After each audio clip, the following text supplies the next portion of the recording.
Since the fall of man, a war has raged between good and evil. Over the centuries, this war has distorted the truth. Now the truth is perceived as lies, and lies acknowledged as truth. To this day, the battle continues as we investigate and debate the truth behind the history and mystery of the universe. We are Paratruth Radio.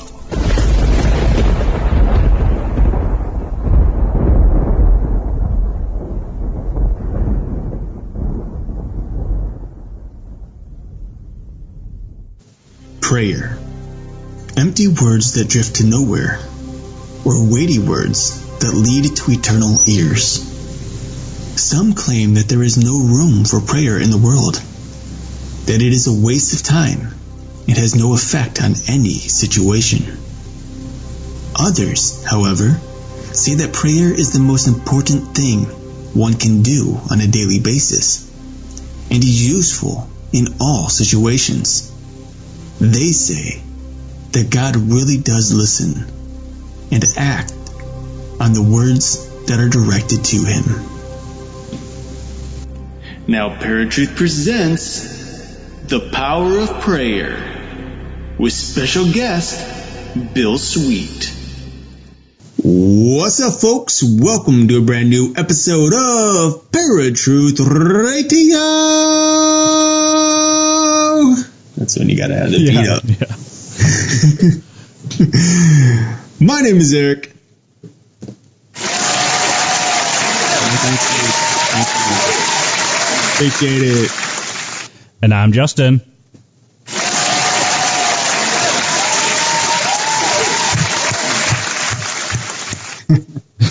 And welcome to a brand new episode, folks, of Paratruth Radio.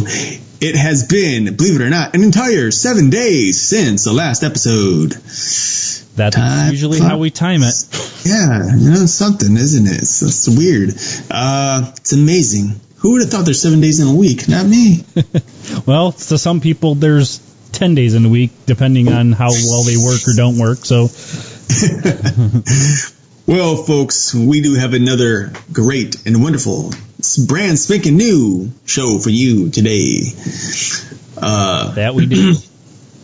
But before we go ahead and get into that, let's have just a little powwow and say, what's up, everybody? Woo-woo. How's your week been going, man? So far, so good. How about you? Same. I'm tired still. But I don't think it's from being out there, so... Probably just getting into the routine of working again, I'm sure. Oh, it's terrible. I've been there a week and 2 days, and I'm done. I don't want to be there no more. Oh, that's okay. Eventually, into bigger, better things. Yeah, I was going to say... do what you got to do. You got one semester-ish left, so... Just stick with it. Yep. How is things going with your writing? You said a few days ago, actually, for those of you who don't know, if you weren't on Facebook and checking out any posts that Justin and I post, but Justin posted on Facebook a few days ago now that he decided to start writing some short stories and possibly even submit them into festivals, writing festivals, because I convinced him. How's that going? Did you start on any projects? I have one short story done, and I've got that in the submitting queue for Writer's Digest. But I have to look into it to see if, because there's a $20 fee, but I don't know if that's per story or per submission, because you can put more than one story in your submission. So I'll have to call them and see and ask them to explain it a little better, because the way it words it, it's $20 per submission, which means you could probably have like 5 different stories submitted to them. So Right. Okay. You're going to send me the story, right? Yeah, I'll email it to you, because I emailed it to Heidi. I had Shelley. You see this, folks? He sends it to our friend before he sends it to his loving cousin and co-host. Well, it was What a my sad day. loving co-host and cousin who said, if you don't watch it, I'm going to steal some of your ideas. So,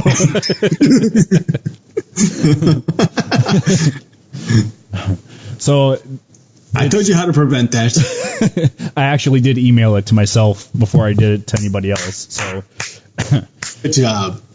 So I will send it to you and get your take on it, because Shelley loved it and Heidi had just two problems with it, and that was in how I was wording things. So, so yeah, submitting a couple of short stories. I am looking forward to going forward with actually creating publishing company, Vibrant Wings Publishing. So once I get an idea as to how it's going to cost me for printing, I'll take it from there as far as publishing my own works, plus maybe getting other people on. Right. So I'm looking forward to that as well. Cool. So, and then anything new on your end for any new projects or?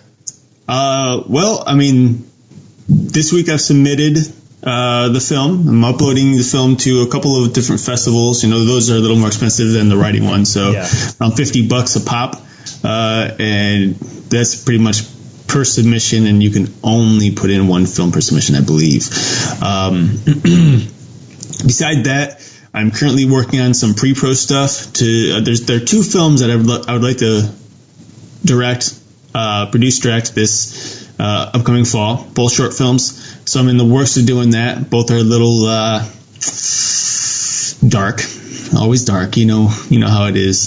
Both are dark but interesting. You know, very fantasy-like for one of them, and the other one is more so about a guy who's just trying to make a very. It's a decision that will either end his life or allow it to keep going. We'll keep it at that.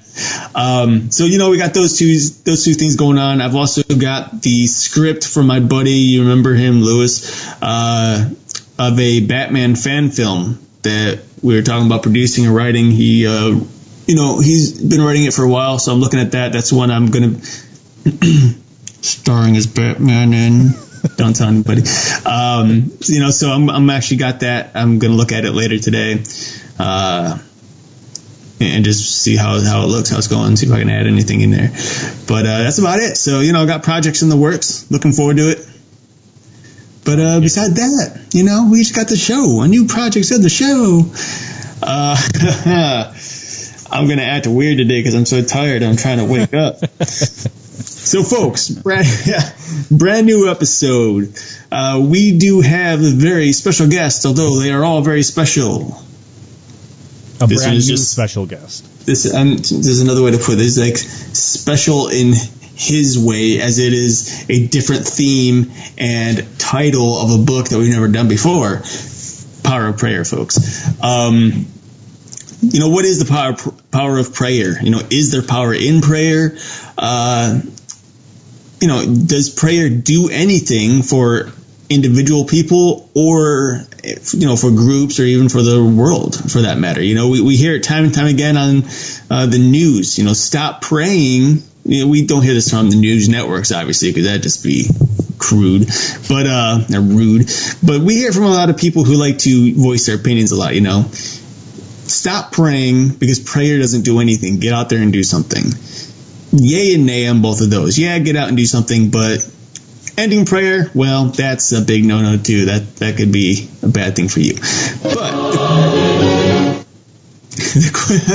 the question is prayer useful? Is it powerful? And can we benefit from it? Whether Christian or non-Christian even. Don't know. Now, obviously, I can't think of many non-Christians who go out of their way to pray, but I know that there are some. But this would be a good time for you all to listen if you're tuning in, because you may learn something here. It's pretty cool. But we're going to go ahead and jump straight to the line with our special guest today. His name is Bill Sweet.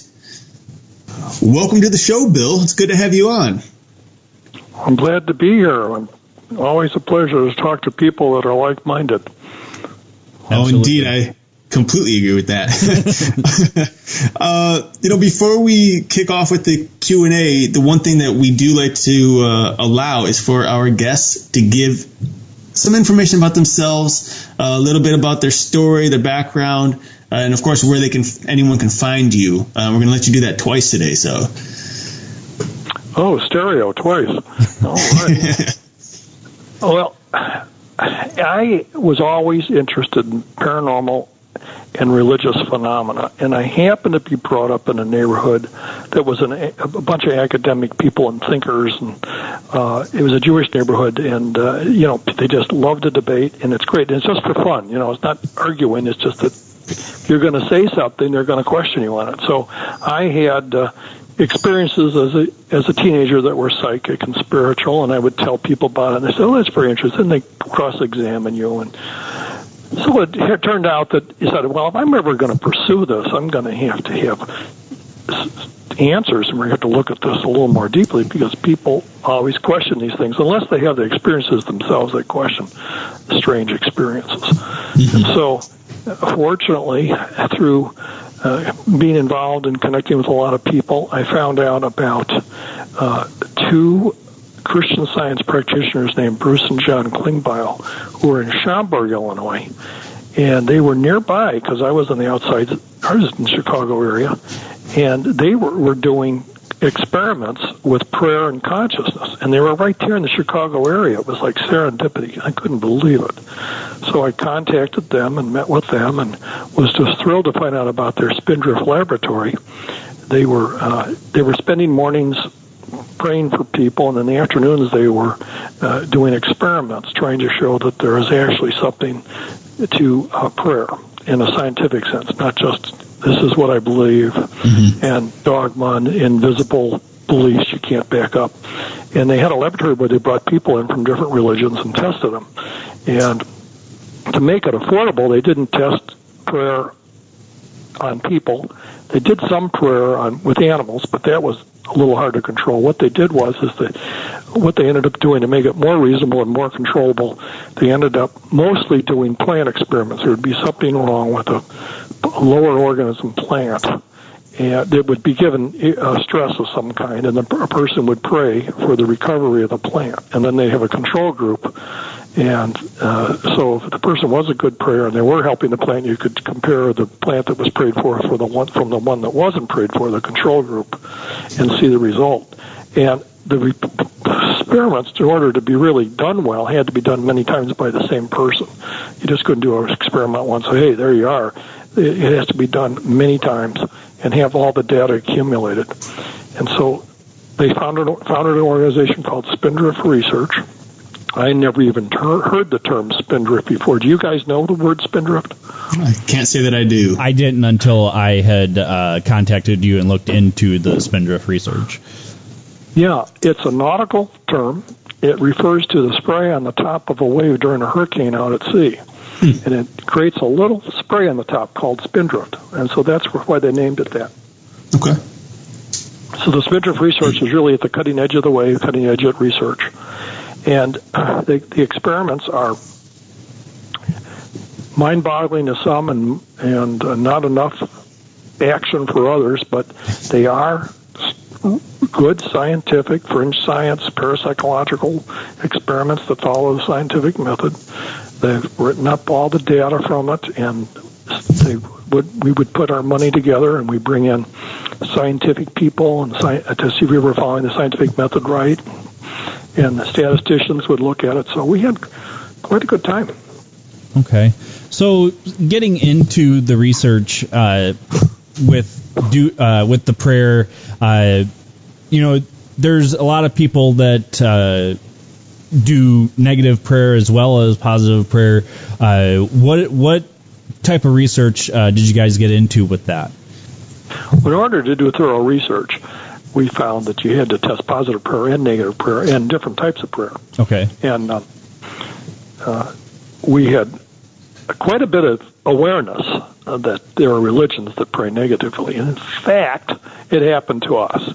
There were religions that were praying against our research so it wouldn't work. People just went berserk that we would test prayer. It was like insulting God. You were doing work on sacred subjects, and so they were actually working against Spindrift using negative prayers. So this is something we looked into, and we found that the positive prayers, of course, would bring a goodness to a situation, and we would define good for our own purposes as it would bring order. The more order that was being presented to a situation through prayer, that would be a good result. The more disorder that was being brought to a situation, that would be negative prayer. And there were two types of negative prayer. Some people didn't know they were praying negatively. Some people have a lot of assumptions in their thoughts, and this is one of the things we learned, and of course I learned this about my own thought. Sometimes people bring to the table what they assume is best for a situation or best for a plan, and they get that in the back of their subconscious mind, and they project that onto the plan, and that isn't really holy prayer. That's you projecting your psychic belief of what you think should be a result. And you can actually end up doing more damage than good. It's just kind of like, I'm sure in real life you've probably had friends, or maybe you did it yourself, somebody tried to tell you not to do something, but you were just dead set on doing it, and you did it, and later on you found out it was the wrong thing to do. And it's kind of like that. It's just that people have these ideas in their mind of what's best for a situation, and it turns out that it is not true. So that's unintentional negative prayer. Then you find people that, for some reason, they have an evil bent to them, and they can do damage with their prayer. They just, oh man. I think the term that is used is, what is this term that goes around now? What is this? Vampire energy or sucking vampire energy? Oh, psychic vampire, yeah. What is that term I'm looking for? You're around people. Some people they just are naturally negative, right? And you don't want to be around them too much, right? It's like the aura that they give off, right? Or that they're sapping the energy out of you to cause a negative effect. Correct. Well, there's people who can pray like that, and they're very good at it. So a few of them, we were able to point that out, and they could improve themselves from their upbringing or whatever. Other people, they just kind of, that's the way I am. I can use that to manipulate people or mess up situations. Some people thrived on it, but we had to learn this from people. And the people who were unintentionally doing harm with their prayers, of course, they wanted to learn how to get their egos and agendas out of the way so that they could pray properly. Right. So the end result of this is, on the negative prayer, interestingly enough, is that Spindrift, as far as we know, is the first organization in the United States, maybe in the world, outside of the Muslim world, that pointed out the negative prayers of the terrorists. And we told everybody about it way back in 1986 and 87. That's when we started doing it, pointed it out. And nobody was interested. And after 9/11, there was a short period of time where people were interested. Then it just disappeared. And it's only been the last couple of years that there's been an interest in what Spindrift found out about that from law enforcement, basically. So it took all this time, and things had to get bad enough for people to look into what we found out. Because all terrorism begins with prayer. A lot of people don't realize that. That's the first thing they pray, and then they act on their prayers. So, we have to understand that that's where it begins. That's the first part. But we have a tendency to look at the actions rather than how does it start? What are they believing? What are they projecting? What are they intending? That's what we have to deal with. The more we understand what somebody intends, the more we can do something about it, if we can find that out. I mean, it's like these videos. Remember the Columbine situation? Yeah, after the Columbine situation, they found that video of the kids acting crazy, remember? So if they had that video ahead of time, you would have known what was going to probably eventuate. Right. Yeah. So if you know what somebody's thinking and praying, you can tell a lot about what they're going to intend to do. A prayer tells a lot about a person. It tells what's going on in their consciousness. So we found this out, and we hope that the end result of all this will be an interest in taking better care of our thoughts. If people can find out that they actually do have psychic and paranormal effects from their thoughts. This would, for some people, would be a great revelation. For other people, it'd probably scare them to death. Right. But it's important for people to find this out. Interestingly enough, and maybe, I don't know, maybe the crowd you hang around with, they're all total believers, and that's fine. But there are a lot of people who believe in paranormal things, but they kind of play with it. They don't really get into it. That's fine. But if they actually found out that what they're playing with there actually has some validity in some areas, I think that would shake them up terribly. There's like a red line you cross. It's okay, I believe it, but I actually find out that this is true. That's a whole other lifestyle. Right. And so we hope that the Spindrift experiments will, and data repeated by other people or similar experiments will build an argument that paranormal effects are true. I think that the scientific community and just some people, relatives even, they say, what's your proof? What's your proof? I don't believe it unless you can show me. Well, if we get enough of this data together, we can show them something. Right. Well, so that's kind of what it was, and it was really an exciting thing to be associated with. And there were about 12 of us working at Spindrift, and then we had people volunteer to come in and pray, of course.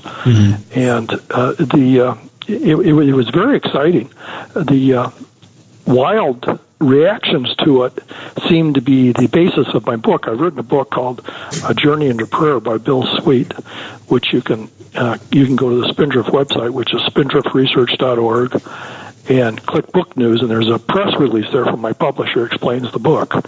But the interesting thing about the book, strangely, it's strange and interesting, is it's kind of a sociological study as well as a scientific study, because the reactions to the research are equal, if not beyond, the experiments themselves. We've joked about this at Spindrift. Had we just made up the whole story, just went out and told people we had these experiments and did these experiments and we never did a thing, we probably would have gotten the same outrage if we did them or not. It's just outrageous. It was outrageous to people. Yeah.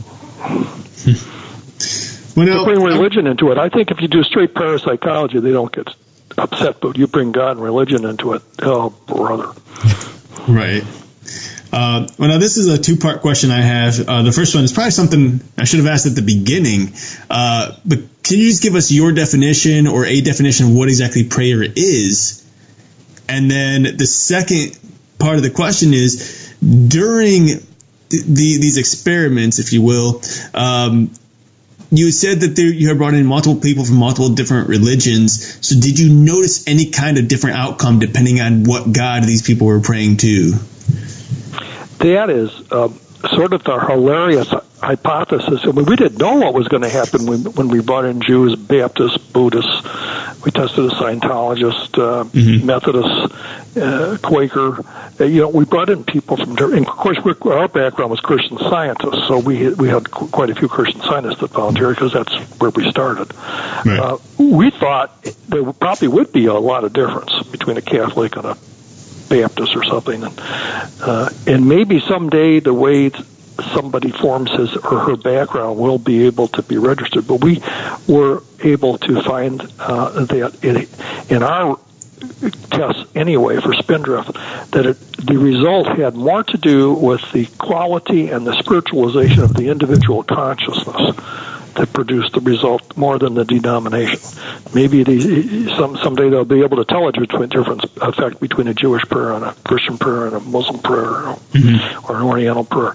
But what we found was that some people are naturally spiritually minded. Other people tend to be very ego-centered, and not that they're bad people, but their ego's going all the time. So their ego's interfering with what their prayer is doing, and you can tell that in the test because, like I said earlier, their ego was guiding the result, not what is the best result.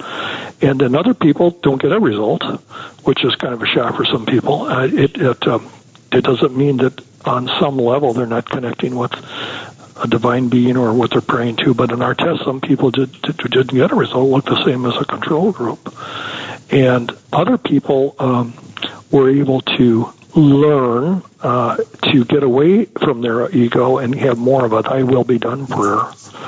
And that is what we would consider the choice prayer, the prayer of spirituality. there are many types of prayers listed in different religions. There's many kinds. But for Spindrift's purposes, and the founders, Bruce and John Klingbeil, who were very experienced in praying because they were healers in the Christian Science Church, in order to contrast people's praying, they were able to isolate two main types of prayer in the Spindrift laboratory.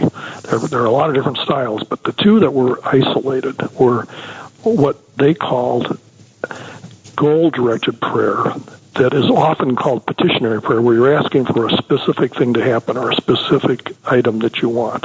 This is the asking prayer. And when you ask for something, it's problematic because you may be asking for something selfishly, or you may be asking for something with a loving motive. But it becomes problematic because a lot of people ask for things, and that's all they're doing. It's like asking your parents for a toy or something, and then again, the ego gets involved in that type of prayer. Usually, there are exceptions. So we were able to test goal-directed prayer. You would produce a different result on the screen, in the data, than the Thy Will Be Done prayer. And the Thy Will Be Done prayer, where you let go of your own ideas for the divine to intervene. The Klingbeils called that type of prayer non-goal-directed prayer, where you're getting rid of your goals and just letting flow through you what was best to happen in a situation. A tougher result to get, but the more spiritual and specialized and preferred result. So we were able to track two wavelengths of prayer as they were occurring in these tests. The goal-directed prayer produces one kind of pattern on the screen, and the non-goal-directed prayer produced a second kind of pattern on the screen, and we were able to tell them apart. This is quite remarkable in parapsychology terms. Okay. And the reason it's remarkable is it's hard enough to get a result from thought than to make a further claim that you can differentiate thoughts from thoughts. Right. That's a completely another level of claim. Right. All right, folks. I think we're going to take our first break here. You've been listening to Paratruth Radio right here on the Paratruth Radio Network. We will be right back after Eric's Random Fact of the Day as we talk to Bill Sweet about the power of prayer. Now, Eric's Random Fact of the Day. Muscles. We all have them, and we all use them. But have you ever wondered where the word muscle comes from? Well, according to factslides.com, the word muscle comes from the Latin word musculus, which means, believe it or not, little mouse. The reason this is because at one point a flexed muscle was thought to resemble a mouse.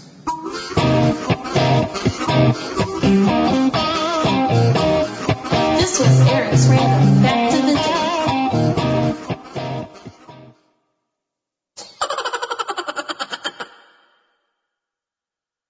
All right, folks. Welcome back to Paratruth Radio. My name is Justin. And I'm Eric. And we've been talking to Bill Sweet about the power of prayer. Now, Bill, as we were ending the first part of the show, you were talking about how people are kind of selfish sometimes when they're praying, and Yes. That's something that Eric and I kind of ended with on last week's show. Is people pray for things or for selfish things a lot of times, and if they don't get it, they start to get spiteful, get very angry that they're not getting what they're praying for or wishing for, if you will. In your research, has any of that affected how people's prayer changes? Well, there's a couple things that happen there. A lot of people, Jesus even says that sometimes, there's a quote, I don't have it in the Bible, but there is a quote where Jesus says, he kind of balls people out. He says, when you pray, you're consuming your desires on your lusts. And that's kind of what you're talking about. People that's all they're doing. They're just praying for things to happen and what they want. Now, interestingly enough, some people may, even with Thy Will Be Done prayers, some people get angry when they don't get an answered prayer. Okay, sometimes there's no answer to prayer. Other times there may be an answer to prayer. You're just not registering it. You're looking over on the left and it's over on the right. It's on the peripheral or something. There are many people that years later after something say, you know what? Something did happen, but I didn't realize it then, but I realized, now this is kind of strange, You don't realize it in the present, but you realize it later on. Something clicks. And then there's also people that through the power of their will alone, willpower prayer through goal direction, they do get what they want, but it wasn't in their best interest. It ends up being a disaster for them. It's kind of like the thing that when somebody says, gee, if I ever win the lottery, I'll do this, it'll make me happy. Well, so they win the lottery, and it becomes a disaster for their life. Mm-hmm.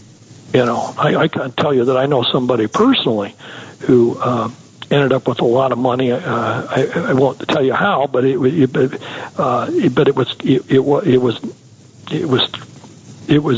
through a game, and it ruined this person's life. Totally ruined the person's life. Ended in suicide. Wow. So the funny what? Oh, I was just going to say, that's kind of where we were heading with that last week is, a lot of people will pray for these things, but even, unanswered prayers or prayers where you don't get what you're looking for are still answered prayers because you weren't meant to have that. It wasn't something that you needed. It was something that you wanted. There's a huge difference. There's a difference between, goal-directed prayer has more to do with what you want. Not thy will be done prayer gives you what you need. Sometimes we don't want what we need, but we need it. Mm-hmm. But I might add that a lot of people get their goals met. American culture is very goal-oriented. Goal.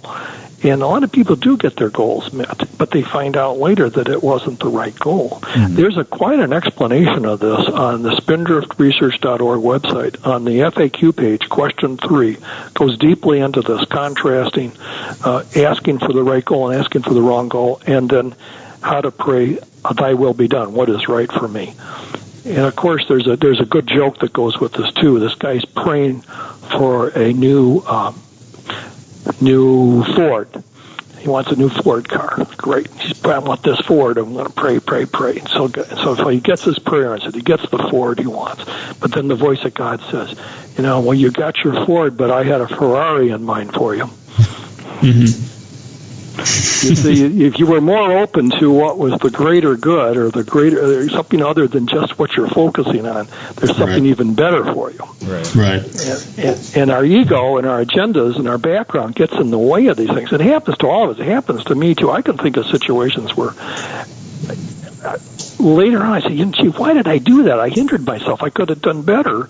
But I got this limited idea and just focused on one thing when I should have had a much more of a paradigm shift and bigger view. Yeah. All right. Well, and one thing my pastor... It gives me an idea. Thy will be done is a bigger view of prayer. Right.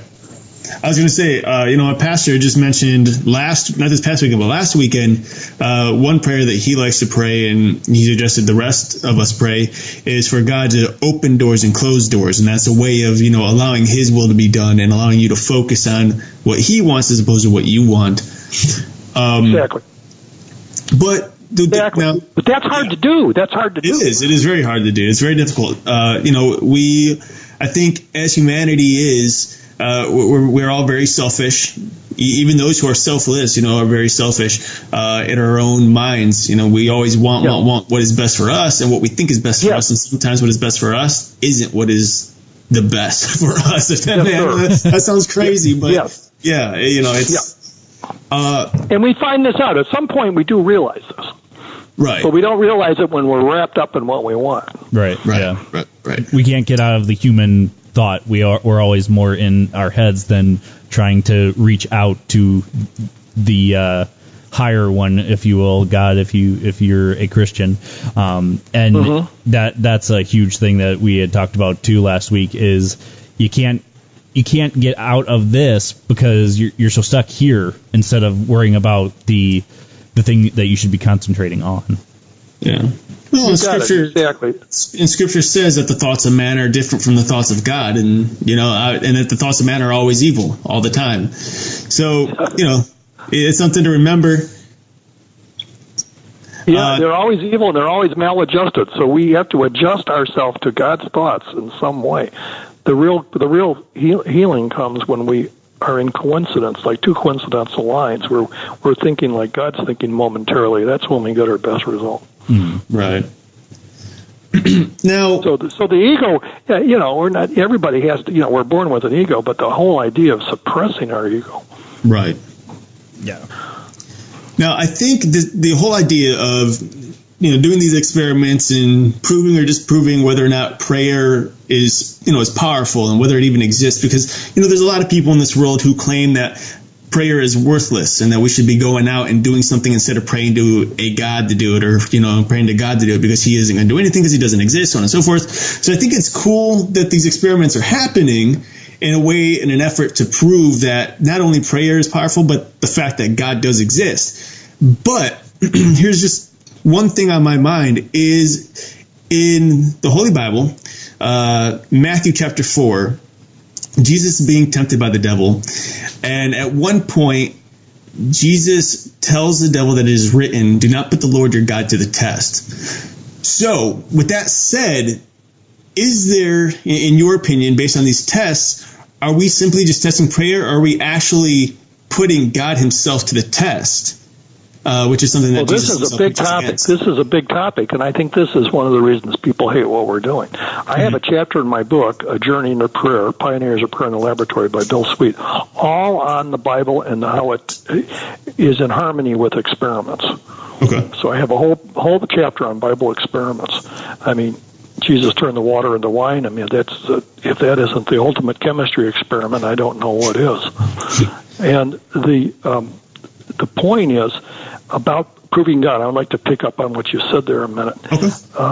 I think that our experiments do not prove the existence of God. I think you can intuit that, and the person who's more spiritually minded and alert and watching can know that there's a God behind it, because he's different than the guy who's just looking for results. Some people are just result-oriented. They're not interested in the God behind it.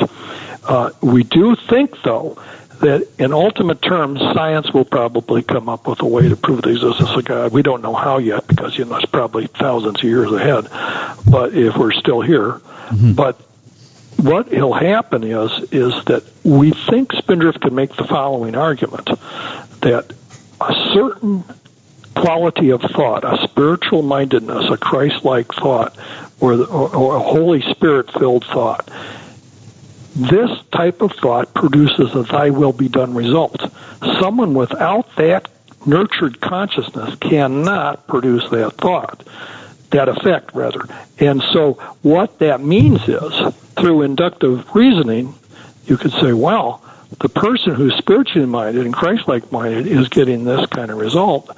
If you don't have that kind of consciousness, you're not going to get that result. Indirectly, for some people, you could make the argument there's a God behind that, because no one else can get that result. Someone who doesn't believe in a God, or just uses willpower, or has some other way of getting a result through psychic willpower, they will not get a thy will be done result. So the argument can be made that a certain condition of consciousness produces a quality result, and without that condition of consciousness, you do not make that result. So that's going to be an interesting problem for the future.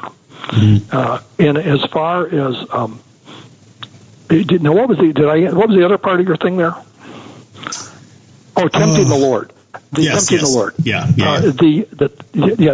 Well, people have to work this out the best they can. We've heard that and heard that. But the thing is that we like to think of our experiments as just witnessing the power of prayer in action. It isn't that we're going out and tempting the Lord to do something. It's just that the power of prayer does these things, and we found a way to observe it.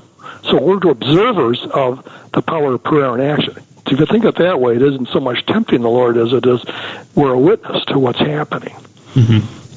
Remember that Jesus Christ established who he was through his miracles and what he did. I mean, if he didn't do the things he did, nobody would have been interested in him. Right. So he was going around doing stuff left and right, up and down every day, and finally people said, gee, he's getting these results. He must be the Son of God. And so people who are trying to demonstrate that prayer works in modest ways. We don't want to overclaim, works in modest ways. Right. If we can do that, we can show, gee, maybe we should pay attention to this. It isn't all false. Well, that's the one thing that as I read through your guys' research a little bit and everything, that even though, yes, you guys are scientifically trying to prove that prayer does work and does exist, that nowhere in it does it say we're trying to prove that God exists. We're just trying to see that, prayer does do something, which to me would almost influence people, or not necessarily influence, but encourage them to do more positive prayer or thy will prayer compared to selfish prayer and just trying to get what you want. You should be on the Spindrift staff. You just did a beautiful summary there. I'll have to hear that back on your tape. I will definitely get you a copy of the recording once it's done. Yeah, that's pretty good. I may steal that from you. I may plagiarize that from my speech. Plagiarism's in the news these days, that's for sure. Yeah. Oh, yeah. I give you permission to use it, so it won't even be plagiarism. Everyone's doing it. It's okay. Yeah. The joke I heard is Melania Trump got so depressed over the criticism she got that she plagiarized a suicide note. I heard that Michelle Obama plagiarized the future.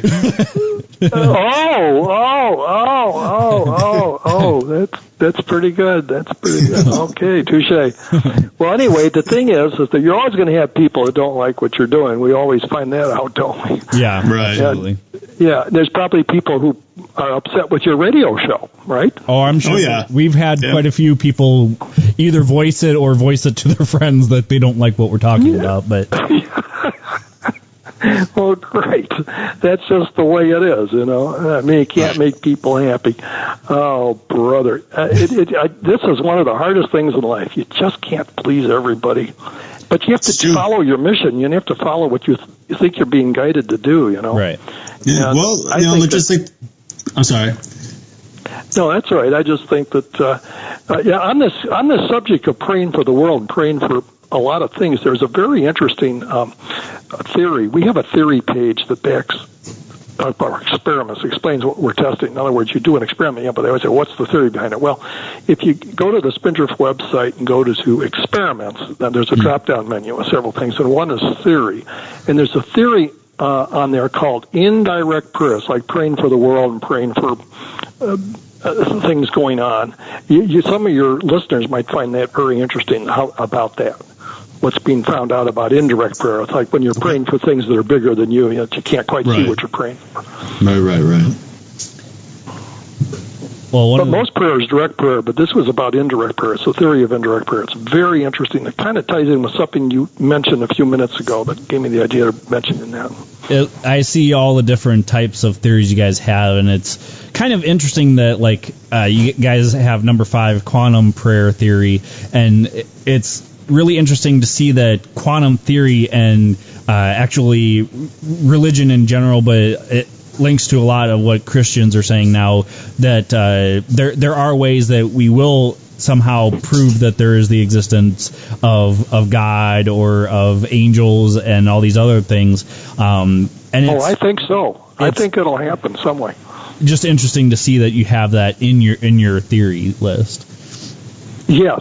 And I do think that'll happen. I think my favorite angel joke is that the two angels are having a debate in heaven, and the subject they're debating is there a here before?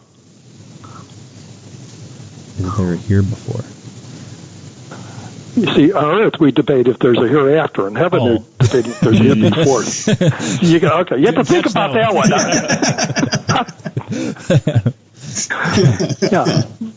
And time is an interesting thing, too. Right. It's like the right time. There's God's time and man's time. Like you said, God's thoughts are not man's thoughts. This is another thing we have to, I find this very hard, but God may answer your prayer, but the answer may be not yet. Right.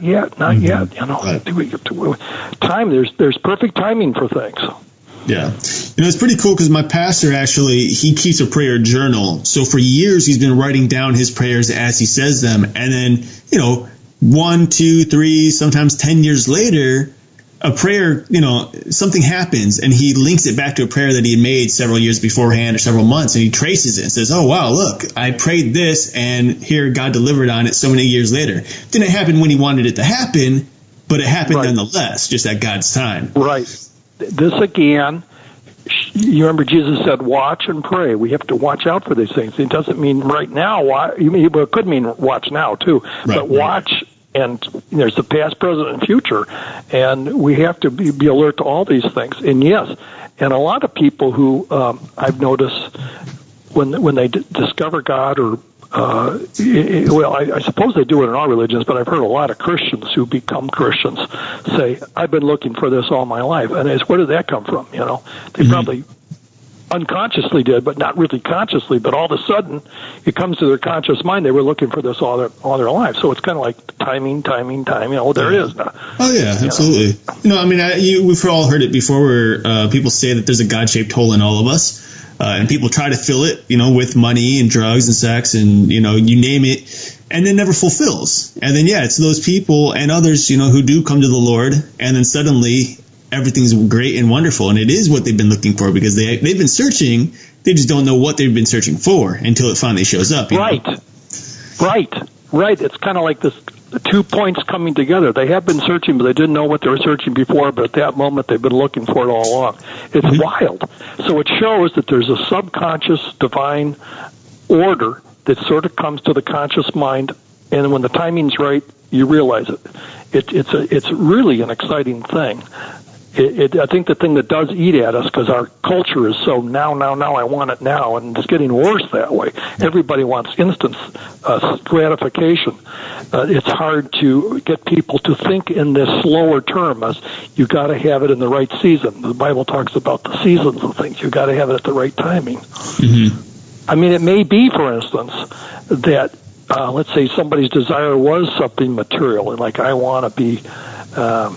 Have a lot of money. Well, if you have it now, you might blow it. But later on, after you appreciate it, all the steps that you got to take you to that point, then you're ready for it. Then you can handle it, and then you can be a good steward. You wouldn't be a good steward before. Well, I think that that touches on a huge factor is, it's kind of like falling in love, finding your soulmate. You have to find that same thing with your prayer and your beliefs to find the perfect match for yourself. A lot of people say it's Christianity, and a lot of other religions, after they come to Christianity, they're like, oh my goodness, this is exactly what I've been trying to pray for. So it's interesting that you brought that up. And one thing that I wanted to ask is, we've kind of concentrated on Christian and a little bit of Muslim prayer. In all of your guys' studies, did you find anything that was different in prayer for like Buddhists or, for example, Wiccans, any type of pagan religion, that sort of a thing? The way to answer that question as best as I can is that we found that there are spiritually minded people in a lot of groups that you wouldn't expect. We even tested some atheists. Okay. Just to be fair. And we have atheists, I can get a result. Now, as far as the power of the human will and the brain and the ego, atheists can get a goal. And that just right there shows you that what they're doing with their thought is not a divine thought, but it does show the power of human intention. Okay. Mm-hmm. So they can't get the "thy will be done" result, but a more spiritually minded person can. And this is the thing. We have never tested atheists. The Bruce and John Klingbeil, who started Spindrift, say, we've never found an atheist who could get a "thy will be done" result. This is sort of interesting. We talk about this in my book, A Journey into Prayer. We go into this, the quality of thought and the holiness of thought. This is something that separates, really holy people from other people, and this is going to be interesting in the future as the world becomes more materialistic, and there's overpopulation, and the technology is going to whiz through our heads day and night. We're not going to have a moment of peace and quiet. It's going to be the people who are the spiritually minded ones that are going to be the survivalists, and also probably the ones that won't go crazy, because they're going to have a place to retreat to, and that other people won't have. Right. It's going to be very interesting. Mm-hmm. I mean, when's the last time you found peace and quiet? Not very often. And one of my blogs is on this very topic. If people want to go to the website, the first blog is on the mental characteristics of Donald Trump. The blog right under it is, are you ready for this title? Okay. Blocked Lives Matter. It has to do with blocking out noise and interference in your life. Okay. I find that very interesting. Mm-hmm. And we do need this. We need, Jesus said, go into your closet and close the door.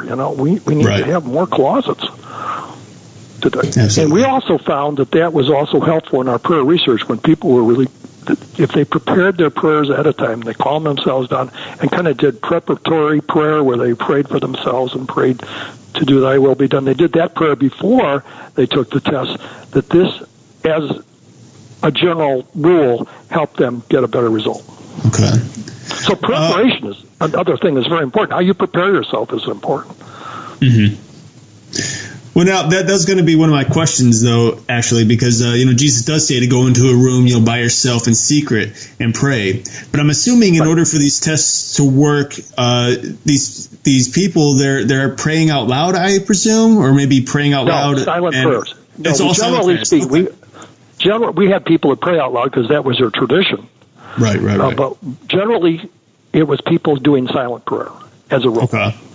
So, and the reason for that are twofold. First of all, the more people hear what you're doing, they're thinking about you, and you're thinking about them. Then you got cross thoughts, interference there. Right. And of course, if you pray in secret, you don't know what the person's thinking. And there's an advantage to that. Jesus is telling us there's an advantage to that. Right. And then, of course, there's also the argument that some scientists make and people make, and botanists make. Well, if the people are praying out loud, maybe they're setting up a waveform that's going through and affecting these plants. It's the moving air that's affecting them and not the prayers. So you get all kinds of criticism for it. That's exactly what I was thinking, too. I was thinking of demonic influences, for example. Pray out loud. From what my research and understanding, the devil can't read your thoughts. So if you're praying in secrecy and you're keeping, praying through your thoughts as opposed to speaking them verbally, the evil, if you will, whether it's Satan or demons or whatever, can't hear those thoughts or understand them. But if you're speaking them out loud, they may be able to manipulate the situation and make these plants grow or whatever. But that's what I was asking. That's all I was asking for. No, that's very important what you're saying. Man, keep the devil guessing. Shut up. Keep the devil guessing. I have to say, I like his words of thought there, because there are a lot of people that there's a huge split in a lot of just Christian beliefs that to pray out loud compared to pray to yourself. So, right. Well, you can do it on occasion. You might do it on occasion. Sometimes it helps to pray out loud so you can actually hear your own voice. We had a woman who was tested. She was praying out loud, and she said, I have to pray out loud to get beyond the noise. I hear all this noise and interference, so I want to hear my own voice. So for her, it was salutary. Okay. Oh, yeah. Yeah, I pray I think you want silently. I pray out loud. A couple different ways. It depends on the situation. I think it's very situational. And I think we're going to go ahead and take our second and last break here of the evening real quick. Folks, you are listening to Paratruth Radio. We will be right back after Justin's Paranormal Headlines. And now, Paratruth Radio's Paranormal Headlines.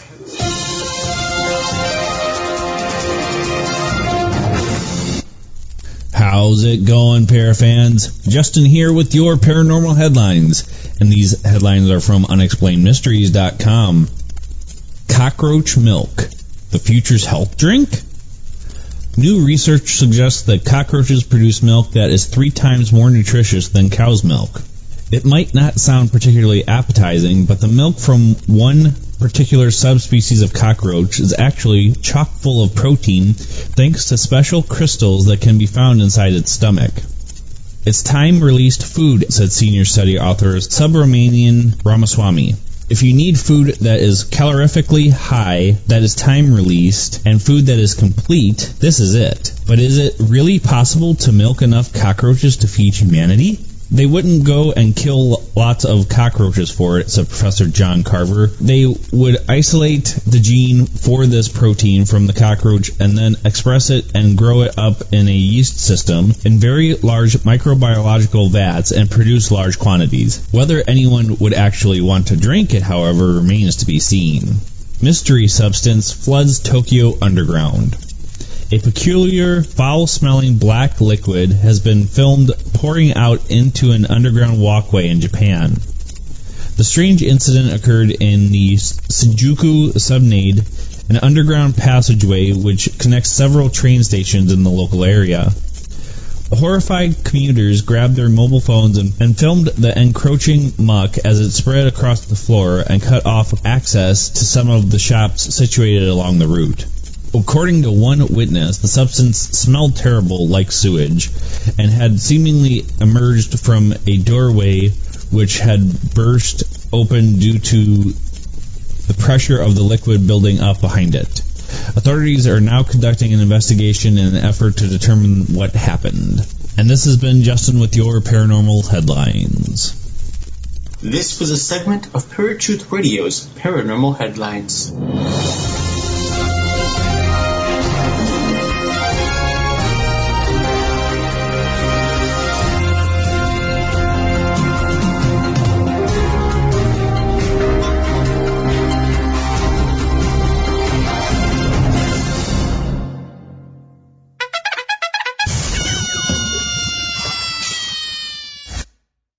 What's up, folks? Welcome back to Paratruth Radio. My name is Eric. And I'm Justin. And we are speaking with Bill Sweet on the power of prayer. Now, Bill, we have talked about all kinds of stuff here tonight, and it's been really cool to get your thoughts and to help us understand exactly what these experiments are doing for us individuals and also as a culture. But unfortunately, we are coming up to the end of the show here. And as I said at the beginning of the show, we would like to give you the second opportunity to go ahead and tell everybody where they can find you, where they can find your book, and any other type of information you'd like to throw out. Feel free. Well, it's a pleasure being on with you. They can email me through Spindrift Research website, and just go to the contact here, spindriftresearch.org. You can. My book is A Journey into Prayer. If you go to the website, spindriftresearch.org, click Book News. There's two links there. There's one to my publisher, Ex Libris, and we'll give you a little better price than Amazon. But the Amazon link is on there, too, and you can read some of the reviews. You can see how people come at this differently, how they interpret what we're doing. We think our experiments are preliminary and will lead to other experiments by people who are more qualified to do them actually, because we're amateur scientists. We're hoping the professional scientists can do it. And the other thing is that people have a lot of questions. If people want to know the three basic discoveries of Spindrift, I mentioned earlier the FAQ page, frequently asked questions. There's a lot on there, especially question 3. Mm-hmm. And if you're interested in quantum prayer, question 1 goes into that. And we think that we hope that some people will show an interest. If anybody wants to write me about my book, they certainly can. By the way, my book, A Journey into Prayer, is kind of unique. Page 330 to the end is a short version of the book for people who have learning problems paying attention. A lot of people today, they have attention deficit problems. The Internet's responsible for that. So people that only read a few paragraphs at a time, I know some people like that. They've got that. You know how that is with the digital devices and everything. Oh, yeah. They just read short. So I have a kind of an Internet version of the book from 330 to the end.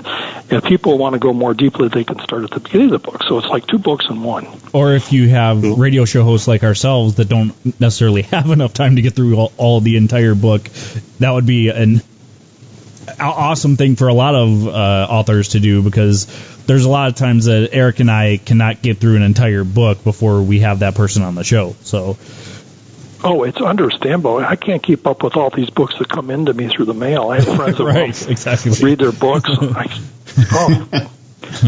It's unbelievable.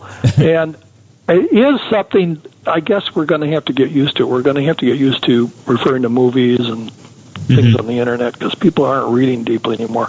Right. And I noticed that I don't know how this is going to affect studying the Bible and things, but we're going to have people look into things more deeply than they are now on many subjects, not just science, but religion and philosophy and mathematics. We're kind of turning into a society of sound bites. Yeah. I absolutely. What to do about that? Well, I'm real happy about what you guys are doing, and congratulations on your radio show. Thank you. Oh, thank you. And if anybody has anything they want to add to the subject of prayer, they can let us know. We're always like to have people say things. Another thing about my book, too, is nobody knows who Bill Sweet is. So I had 18 famous people who knew about our research write blurbs for our research. So I had 18 endorsements spread throughout the book by people in consciousness research and different authors who said things. Boy, that has helped the book immensely. Oh, I'm sure. Yeah, it's wonderful. Yeah, so you guys are doing a great service, and I guess you'll just have to put up with the people who don't like what you're doing. We just all have to persevere. Hey. Not everybody likes the same music, right? Right. Just like Jesus says, you go somewhere where they don't want you, just kick the dirt off your shoes and walk out. Oh, that's right. As I've said numerous times, too, if you don't have haters, you're not doing your job right. So, isn't that a fact? In that case, we must be doing a great job. It's really something. It is astounding how people can be upset with what you're doing. All you're trying to do is bring out something that, under normal circumstances, is a good thing. They just don't see it that way. Right, yeah. It's hard to understand. And another thing, something to pray about. You guys want to pray about something. I read that. I can't hardly believe this, but if it's true, we really do have a job in front of us. That our DNA kind of controls if we're liberals or conservatives. Did you read that? I haven't seen that. It kind of interferes with free will. So a lot of people who are Republicans or Democrats, they say they're kind of predisposed to that. That is scary. Boy, we got to pray about that and get our mojo back, get our free will back. Right. Had you heard that? That is just too much. All right, Bill. Well, thank you so much for coming on, and we appreciate you taking time out of your busy schedule to come on with us. And hopefully, somewhere down the road, we will get you on again. But until next time, we will let you go, and you have yourself a good night. Well, thank you guys very much. Good night, everybody. Good night. All right, folks. That was Bill Sweet. And he does have a book out, authored a book called A Journey into Prayer. We actually just had him on to talk about, the power of prayer and just keep it a little more generalized. Focused on that compared to anything that is written in the book. So it was actually a very awesome guest. He brought up a lot of different facts that the Spindrift Research has been looking into, and I think you brought up a very good fact that, where people are coming from when they're chastising this type of research, because they maybe think that they're trying to prove the existence of God compared to trying to just do research to say, hey, prayer does work. Right. And I think that this is something that people have to be careful with still from here on out. I'm sure... or I don't know if I'm sure, but I'd imagine there's some people out there who are going to be listening to this program right now, or are listening right now, who might be thinking, well, I'm going to test it myself and just see if prayer works. And that'll kind of judge their entire belief system, on that, which, is something you still need to be careful of, because there is a point in which you are testing God, and you have to ask yourself, are you really testing the prayer itself? Are you testing the one who answers those prayers? I had mentioned or asked Bill to give us a definition of prayer, and it was kind of in there, weaved somewhere, it got lost. But there's a lot of people who will, I think, argue what exactly the definition of prayer is. in my experience, and in I think the majority of what you'll find online, is basically speaking to or speaking with a deity of some sort. It's very broad. It's the internet. It's going to be very broad. And so it's important to remember that when you do pray, you're not praying to just nothing. You're praying to someone. And I truly and fully believe that someone is the one and only Jesus Christ. He's the only one who's ever going to hear your prayer. But there are many out there who believe that they're praying to a different God. And you can believe all you want, that prayer is still being heard by Jesus. Now, whether or not, how he answers, is going to be different, of course, and depending on your belief system and your faith. You got to remember, God is willing to answer anybody and everybody. But if you're purposely praying to Buddha, or if you're purposely praying to Satan or someone like that, God isn't going to answer. Jesus is just going to say, okay, well, you don't believe in me, you don't love me, you don't care for me. Why should I answer you? And then those answers, those prayers won't come true. So it's something to think about, folks. It was a good day. Well, I actually have something for unanswered prayers. This is actually a part of Garth Brooks' song "Unanswered Prayers." I don't necessarily listen to country, but this just actually, Garth. usually just Garth actually. But this particular phrase kind of sums it up for people that say, "I'm not getting my prayers answered." Okay. Sometimes I thank God for unanswered prayers. Remember when you're talking to the man upstairs that just because he doesn't answer doesn't mean he don't care. Some of God's greatest gifts are unanswered prayers. Yes, true. Good things. That's kind of how we finished last week was, even though you're not getting what you want, if God so thinks that you need it, or he knows that you need it, then obviously he's going to grant that prayer for you. Right. But that does not mean just because you don't get what you want that you won't get what you need somewhere down the road. Right. Absolutely.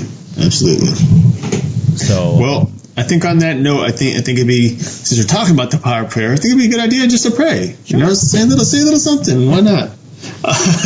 So, everyone, however you pray, Lord Heavenly Father, I just thank you for this evening. I thank you for a good conversation with Bill Sweet, an awesome man of God who is willing to test prayer and prove its worth in our community and in our world. For those people who can't see it or don't fully understand it, I pray that you open their eyes and their heart to understand the true power of prayer and what it holds.